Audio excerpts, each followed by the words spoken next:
শুক্রবার রবীন্দ্র শতবার্ষিকী ভবনে পঞ্চায়েত দপ্তরের উদ্যোগে এক অনুষ্ঠানের মধ্য দিয়ে রাজ্যের পঞ্চায়েতগুলিতে ৪৭৫টি কম্পিউটার সহ পুরস্কার বিতরণ করা হয়।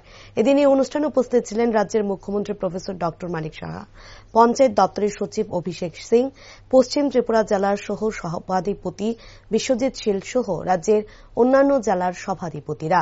অনুষ্ঠানে বক্তব্য রাখতে গিয়ে মুখ্যমন্ত্রী প্রফেসর ডক্টর মানিক সাহা বলেন, ২০১৮ পর থেকে পঞ্চায়েতের আমূল পরিবর্তন দেখতে পাওয়া যায়।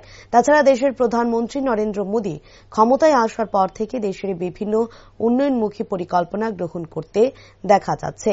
তাছাড়া প্রধানমন্ত্রী বলেন, গ্রাম উন্নয়ন হলে দেশের উন্নয়ন নিশ্চিত।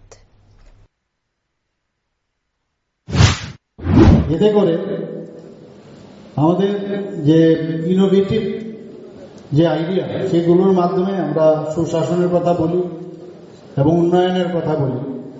দুটো একসাথে কিভাবে কাজ করা যায় সেটা কিন্তু আজকের দিনে আমরা প্রতিষ্ঠিত করতে পারলাম। এখানে আমাদের যশস্বী প্রধানমন্ত্রী নরেন্দ্র মোদীজি, যদি আমরা পোস্ট ইন্ডিপেন্ডেন্টের কথা বলি, স্বাধীনতার পরে ২০১৮ থেকে যদি পঞ্চায়েত যে ব্যবস্থা, তার আমূল পরিবর্তন আমরা দেখতে পেয়েছি এবং বিভিন্ন পরিকল্পনা কিন্তু উনি এরপর থেকে আমরা দেখতে পাচ্ছি, বিভিন্ন পরিকল্পনা, বিভিন্ন স্কিম মাননীয় প্রধানমন্ত্রী নরেন্দ্র মোদীজি আমাদের সামনে এনেছেন।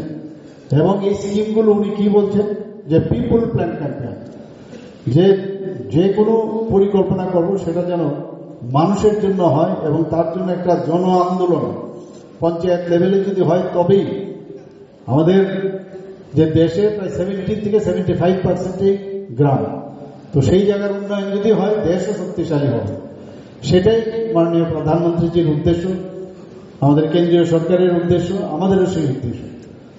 কারণ গ্রাম যদি ত্রিস্তরীয় পঞ্চায়েত যে সিস্টেম আছে, সেগুলোর যে আমূল পরিবর্তন ওনার মার্গদর্শনে যেটা হচ্ছে, তাতে করে আমরা এক ত্রিপুরা শ্রেষ্ঠ ত্রিপুরার কথা বলছি, এক ভারত শ্রেষ্ঠ ভারত বলছি। শুধু ইএলবি আরবান লোকাল বডির উন্নয়ন হলে শুধু চলবে না, আমাদের গ্রাম স্তরেও কিন্তু উন্নয়ন প্রয়োজন।